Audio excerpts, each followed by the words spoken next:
আমরা এখন এই চ্যাপ্টারের প্রথম অংশের মানে হচ্ছে পর্যায়বৃত্ত ধর্মের এই প্রথম অংশের শেষ পার্টটা শুরু করব। সেটা হচ্ছে পর্যায়বৃত্তিক ধর্ম।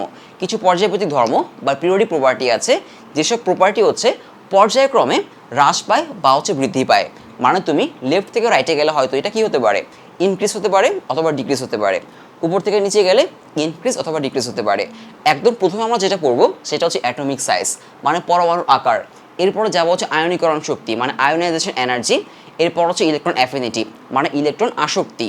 এরপর হচ্ছে আমাদের তড়িৎ ঋণাত্মকতা ইলেকট্রোনেগেটিভিটি। তো এগুলো মুখস্থ করার কিছু নাই এবং বেশ গুরুত্বপূর্ণ জিনিস, কারণ হচ্ছে তোমার কোশ্চেনে এগুলো ধরো টেবিল দিয়ে যেটা করে, টেবিল দিয়ে তোমাকে 2 থেকে 3টে অ্যাটম দেওয়া থাকে। 2 থেকে 3টে অ্যাটম দিয়ে তোমাকে এখানে পরমাণুর আকার বা সাইজ ডিসক্রাইব করতে বলতে পারে, বা আয়োনাইজেশন এনার্জি বা ইলেকট্রন আসক্তি মানে ইলেকট্রন অ্যাফিনিটি তোমাকে ডিসক্রাইব বা হচ্ছে এক্সপ্লেন করতে বলতে পারে। তো আমরা শুরু করি আমাদের প্রথম পর্যায়বৃত্তিক ধর্ম যে অ্যাটমিক সাইজ। তো আমাদের পিরিয়ডিক টেবিলে যে পরমাণুগুলো আছে তাদের অ্যাটমিক সাইজ, তুমি যদি উপর থেকে নিচের দিকে নামো, যে কোনো একটা গ্রুপে যদি উপর থেকে নিচের দিকে নামো, helium, lithium, sodium, potassium, rubidium, caesium, francium, কী হবে? উপর থেকে নিচের দিকে নামলে অ্যাটমিক সাইজ বাড়বে, খুবই স্বাভাবিক। কারণ হাইড্রোজেন হচ্ছে 1, তাই না? লিথিয়াম হচ্ছে কত? হাইড্রোজেন আমি যদি বলি, প্রথমে আমরা কাজ করছি হচ্ছে গ্রুপ নিয়ে, তাই না? প্রথমে কাজ করছি গ্রুপ নিয়ে। তো হাইড্রোজেন 1, তো হাইড্রোজেন যেহেতু 1, তার মাত্র একটা শেল, তাই না? নিউক্লিয়াস, তার বাইরে হচ্ছে একটা শেল। এরপরে লিথিয়াম, লিথিয়াম হচ্ছে 3, তো কী হবে? তার নিউক্লিয়াস, তার বাইরে থাকবে হচ্ছে 2টা শেল, তাই না? এরপরে হচ্ছে আমাদের সোডিয়াম, সোডিয়াম হচ্ছে 11, তো কী হবে? তার একটা শেল, 2টা শেল, 3টা শেল, তাই না? প্রথম শেলে কয়টা?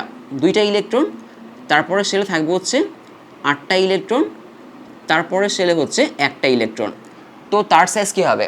তার সাইজ হাইড্রোজেন লিথিয়াম থেকে অবশ্যই বেশি হবে। এরপর পটাশিয়াম আরও বড় হবে, কারণ তার 4টা শেল লাগবে মানে 4টা অরবিট লাগবে। তার মানে উপর থেকে যে কোনো গ্রুপে তুমি যদি উপর থেকে নিচের দিকে নামো, তোমার হচ্ছে অ্যাটমিক সাইজ বাড়বে। এটা খুবই ইজি। এবার আসি হচ্ছে আমরা যে কোনো একটা পিরিয়ডে, পিরিয়ড বা হচ্ছে সারি বা হচ্ছে রো। তো আমরা একটা রো ধরি, সাপোজ হচ্ছে আমার রো নাম্বার 3 মানে 3 নাম্বার পিরিয়ড। 3 নাম্বার পিরিয়ডে কে কে আছে? Sodium, magnesium, aluminium. এরপর এখানে কি আছে? Carbon, silicon. এটা সিলিকন হবে মানে SI, silicon, SI silicon, phosphorus, sulphur, chlorine, আর কি এখানে আর্গন। তো আমরা যদি একটু লিখি এখানে যে এবার হচ্ছে আমরা একটা পিরিয়ড ধরে কাজ করছি, আমাদের পিরিয়ড নাম্বার 3।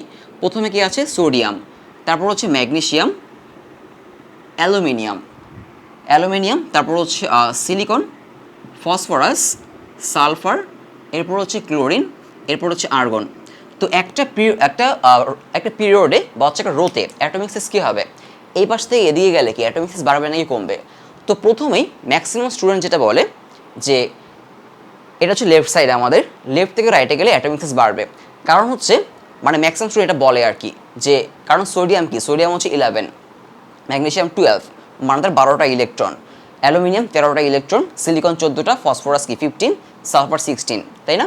তো খেয়াল করে দেখো, আমরা যদি সোডিয়ামকে আঁকি তাহলে কি হবে?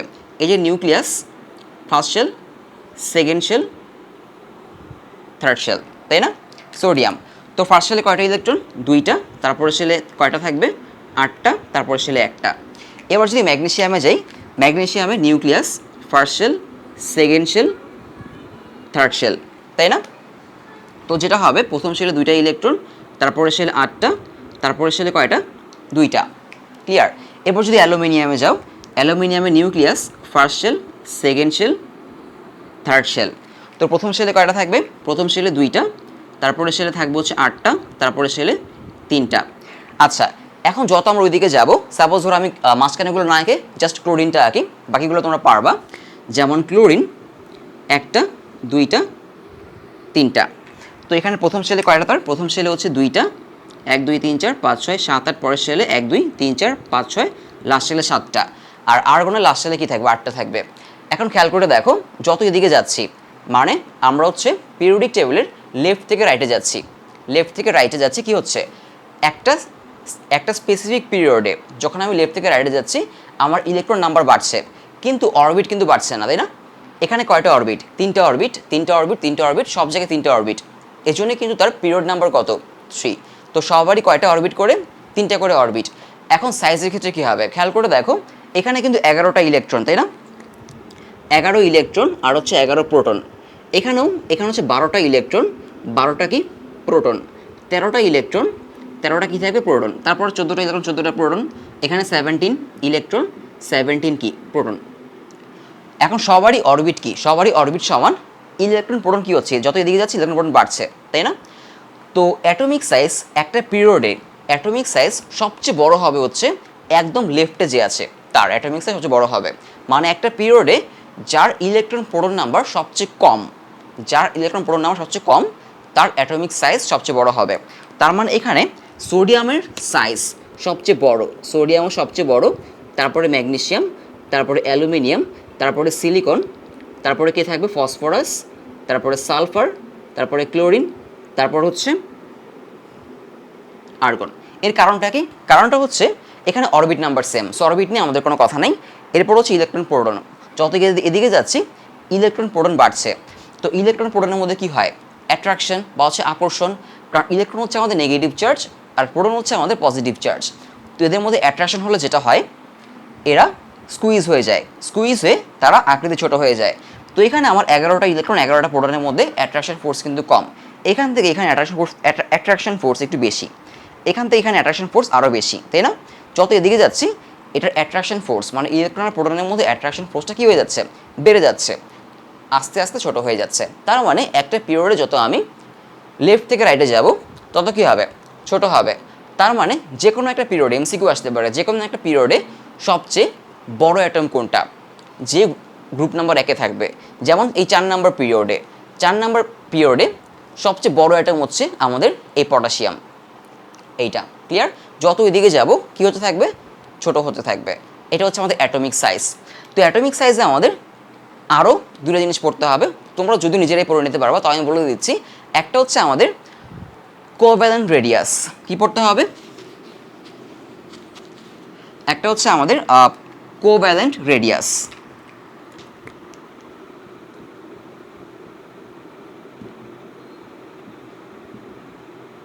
কোভ্যালেন্ট রেডিয়াস বা হচ্ছে আমাদের সমযোজী ব্যাসার্ধ। সমযোজী ব্যাসার্ধ আমরা কি জানি? যখন দুইটা অ্যাটম বা হচ্ছে মৌল কী করে, সমযোজী বন্ধন তৈরি করে, তখন তারা ইলেকট্রন শেয়ার করে, তাই না? যেমন আমি যদি ধরি HCl, যদি HCl ধরি, তারা ইলেকট্রন শেয়ার করে। একটা ক্লোরিন, তার first shell, second shell, third shell. তো ফার্স্ট শেলে কী থাকবে? দুইটা ইলেকট্রন। সেকেন্ড শেলে কয়টা থাকবে? 8টা থাকবে, তাই না? সেকেন্ড শেল 8টা, লাস্ট শেলে থাকবে হচ্ছে 7টা, এই 7টা। তো এই যে হাইড্রোজেন, সে কী করবে? তার লাস্ট শেলে কিন্তু একটা, সে তার একটা ইলেকট্রন এখানে শেয়ার করে এখানে বসে যাবে। তো তারা হচ্ছে এইভাবে শেয়ার করলো, তাই না? তো তারা হচ্ছে ওভারল্যাপ করলো, মানে এদেরকে আমরা রাখতে পারি হচ্ছে এইভাবে,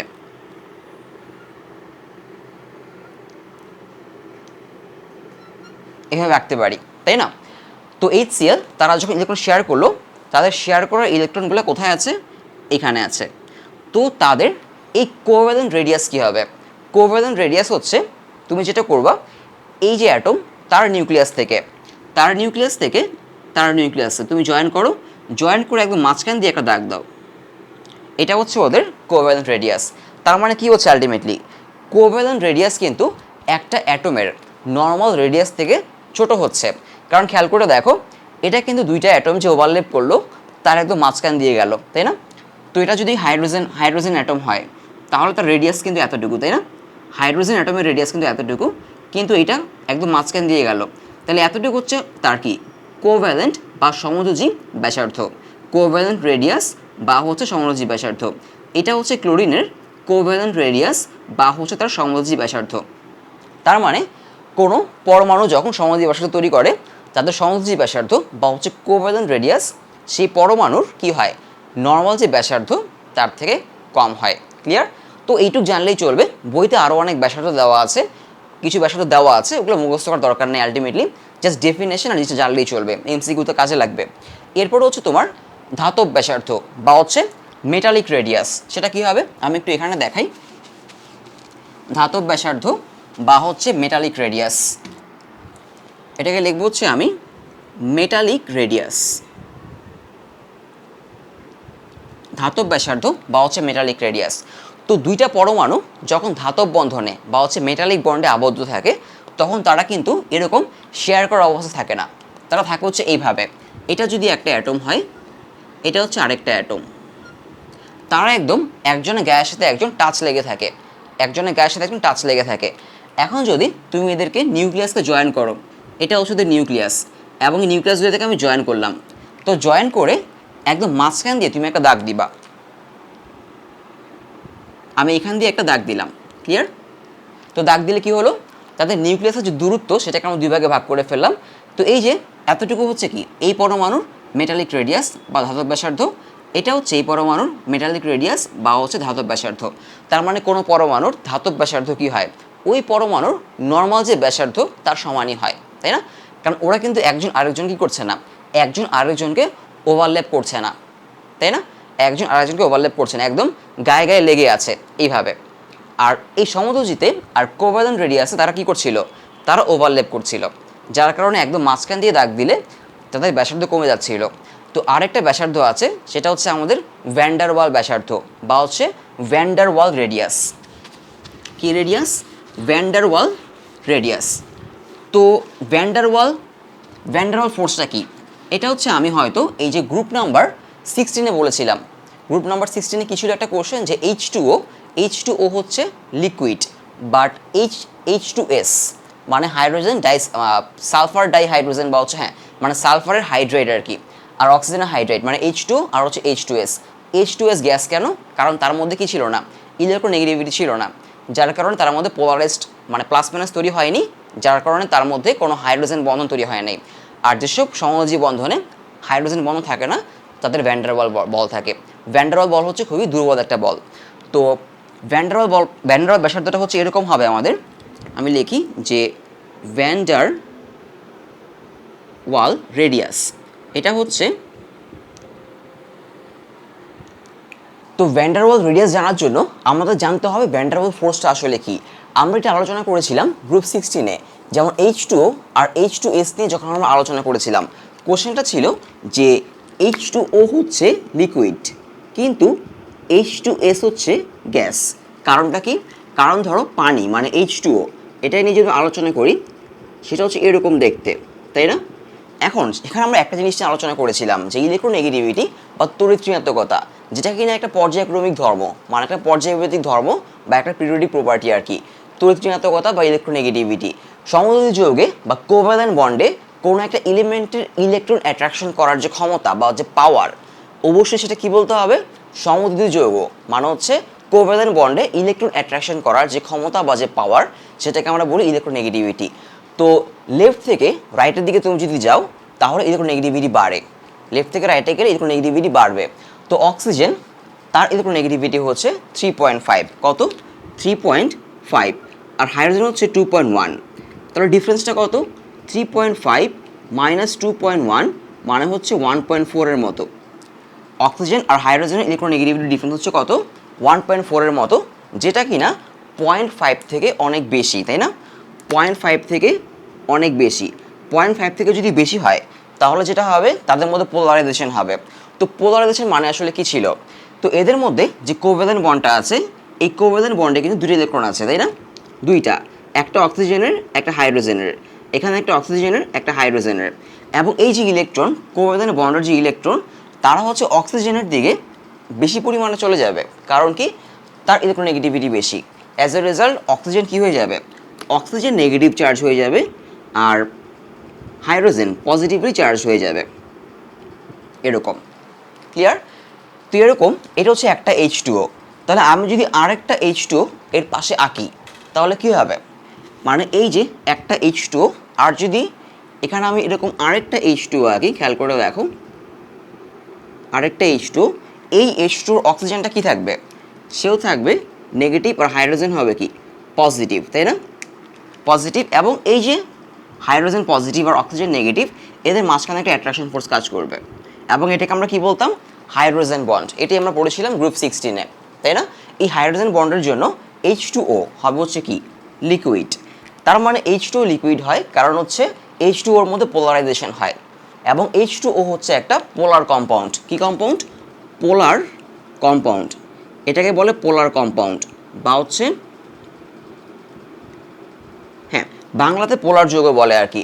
তো সমযোজী যৌগ বা কোভ্যালেন্ট বন্ড যাদের মধ্যে এরকম তড়িৎ ঋণাত্মকতার পার্থক্য, যাদের মধ্যে তড়িৎ ঋণাত্মকতা বা ইলেকট্রোনেগেটিভিটির পার্থক্যটা 0.5 থেকে বেশি হয়, তারা পোলার যৌগ হয়, মানে প্লাস মাইনাস তৈরি হয়।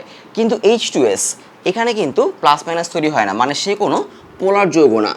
H2S কীরকম হবে? এই যে সালফার, হাইড্রোজেন, হাইড্রোজেন, এবং এদের মধ্যে প্লাস মাইনাস হবে না, কারণ সালফারের তড়িৎ ঋণাত্মকতা হচ্ছে আমাদের 2.5-এর মতো, আর হাইড্রোজেন 2.1-এর মতো। ডিফারেন্সটা কত? 2.5 মাইনাস 2.1 মানে হচ্ছে মাত্র 0.4, যেটা কিনা 0.5 থেকে ছোট। বোঝা গেল? তো সালফার হচ্ছে একটা অপোলার যৌগ, অপোলার যার মধ্যে তড়িৎ ঋণাত্মকতা প্লাস মাইনাস পসিবল না। সো ওর মধ্যে হাইড্রোজেন বন্ডও কি পসিবল না, তার মানে এই জন্য H2S গ্যাস। তো যেসব অপোলার যৌগ, এদেরকে আমরা অপোলার যৌগ বলতে পারি, বা বলতে পারি বিশুদ্ধ সমযোজী যৌগ, মানে পিওর কোভ্যালেন্ট বন্ড। তো যারা পিওর কোভ্যালেন্ট বন্ড থাকে তাদের মধ্যে কোনো হাইড্রোজেন বন্ড থাকে না, তাদের মধ্যে থাকে হচ্ছে ভ্যান ডার ওয়াল ফোর্স। কী থাকে? H2S, এটা একটা H2S, এটা একটা H2S, এটা একটা H2S। ওদের মধ্যে নর্মালি কোনো ফোর্স থাকে না, জাস্ট খুব উইক, খুব দুর্বল একটা ফোর্স কাজ করে, সেটা হচ্ছে ভ্যান ডার ওয়াল ফোর্স। এখন খেয়াল করে দেখো, যাদের মধ্যে ভ্যান ডার ওয়াল ফোর্স থাকবে তাদের মাঝখানে কিন্তু গ্যাপ থাকে, তাই না? এখন আমি যদি এদের দুজনকে জয়েন করি, নিউক্লিয়াসটা জয়েন করি, দুটা মলিকিউলকে জয়েন করি, এবং এর মাঝখান দিয়ে যদি আমি একটা দাগ দিই, তাহলে এই যে এতটুকু হচ্ছে আমার একটা ভ্যান ডার ওয়াল রেডিয়াস, এতটুকু হচ্ছে আমার একটা ভ্যান ডার ওয়াল রেডিয়াস। তাহলে একটা ভ্যান ডার ওয়াল রেডিয়াস কী হয়? একটা ভ্যান ডার ওয়াল রেডিয়াস একটা মলিকিউলের রেডিয়াস থেকে বড় হয়। একটা ভ্যান ডার ওয়াল রেডিয়াস একটা মলিকিউলের রেডিয়াস থেকে কী হবে? বড় হবে। আমরা কি দেখেছিলাম? Covalent radius. কোভ্যালেন্ট রেডিয়াস তার একটা কম্পাউন্ড বা একটা মলিকিউলের রেডিয়াস বা একটা এলিমেন্টের রেডিয়াস থেকে ছোট হয়, কারণ তারা ওভারল্যাপ করে। আর মেটালিক রেডিয়াস কী হয়? দুইটা এলিমেন্ট হচ্ছে একজন আরেকজনকে জাস্ট টাচ করে, এভাবে টাচ করে, এবং মাঝখানে যদি একটা দাগ দিই, তাহলে আমার এলিমেন্টের রেডিয়াসই আসলে কী হবে? মেটালিক রেডিয়াসই হবে, কম বেশি হবে না। কিন্তু এই ক্ষেত্রে কী হয়? এই ক্ষেত্রে রেডিয়াসটা হবে মলিকিউলার রেডিয়াস থেকে বড়। তো এটাই হচ্ছে আমাদের ভ্যান ডার ওয়াল রেডিয়াস, এবং এই ছিল আমাদের অ্যাটমিক সাইজ।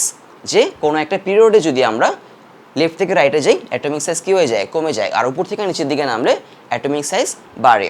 এরপরে যাবো হচ্ছে আমরা আয়োনাইজেশন এনার্জি, খুব গুরুত্বপূর্ণ একটা টপিক, এবং সেখানে আমরা এক্সেপশনে আলোচনা করব, এবং এক্সেপশনটাই কিন্তু বেশি আসে।